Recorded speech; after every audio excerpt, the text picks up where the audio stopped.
Hey everyone, sorry for the background noise. So चलिए आज makeup करने के दौरान मैं आपको एक कहानी सुनाती हूँ।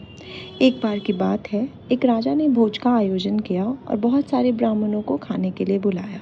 राजा ने भोजन बनाने के लिए अपने ही आंगन में रसोइयों को बुलाया और रसोइयों से कहा वहीं पे खाना बनाए। रसोइयाँ वहाँ पे खाना बना ही रहे थे, तभी एक चील सांप को मुँह में लेती हुई वहाँ से गुजरी और वो सांप ने अपनी आत्मरक्षा के लिए जहर निकाला और वो गलती से खाने में चला गया।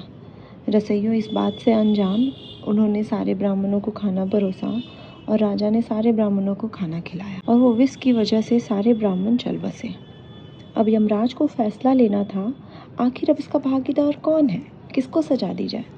राजा, जिसे पता नहीं खाना जहरीला है, रसोइया जिसे कोई आइडिया नहीं था कि खाने में जहर चला गया है, या वो सांप जिसने आत्मरक्षा के लिए जहर निकाला, या वो चील जिसने अपने पेट भरने के लिए वो सांप को पकड़कर लेकर जा रही थी। बहुत दिनों तक ये मामला यमराज के दरबार में अटका रहा। बहुत दिन बीत गए। कुछ समय बाद कुछ ब्राह्मण राजा से मिलने उनके दरबार आ रहे थे और उन्होंने रास्ते में दरबार का रास्ता एक महिला से पूछा। सो महिला ने रास्ता तो बताया, साथ में उसने ये भी बोला, देखो भाई, राजा भोजन में जहर दे के आप जैसे ब्राह्मणों को मार देता है। जैसे ही यमराज ने ये बात सुनी, उन्होंने बोला, ब्राह्मणों की मौत का फल इस महिला के खाते में जाएगा और इसे ही भुगतना होगा। इस फैसले से यमराज के दूत बहुत हैरान हो गए और उन्होंने पूछा, महाराज ये कैसा फैसला हुआ, ये महिला तो उस वक्त थी भी नहीं। तब यमराज ने बोला, जब कोई किसी व्यक्ति की जान लेता है या पाप करता है तो उसे बहुत खुशी होती है, पर यहाँ पे ना राजा, ना सांप, ना रसोइया, ना चील, किसी को भी आनंद नहीं आया। लेकिन इस महिला को ज़रूर आनंद मिला।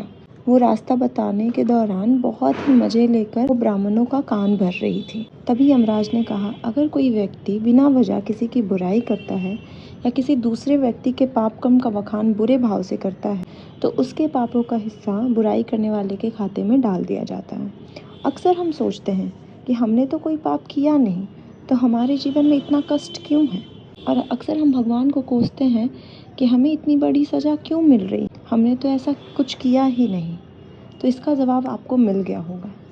इस कहानी से आप भी संभल जाइए और किसी की भी बुराई मत कीजिए। सो इस कहानी से मुझे तो बहुत बड़ी सीख मिली है, तो मैंने सोचा मैं आप लोगों के साथ भी शेयर कर दूँ। बाकी आपके हाथ में है, आपको किसी की बुराई करनी है, नहीं करनी है, या सिर्फ अपने लाइफ से मतलब रखनी है। Thanks for watching.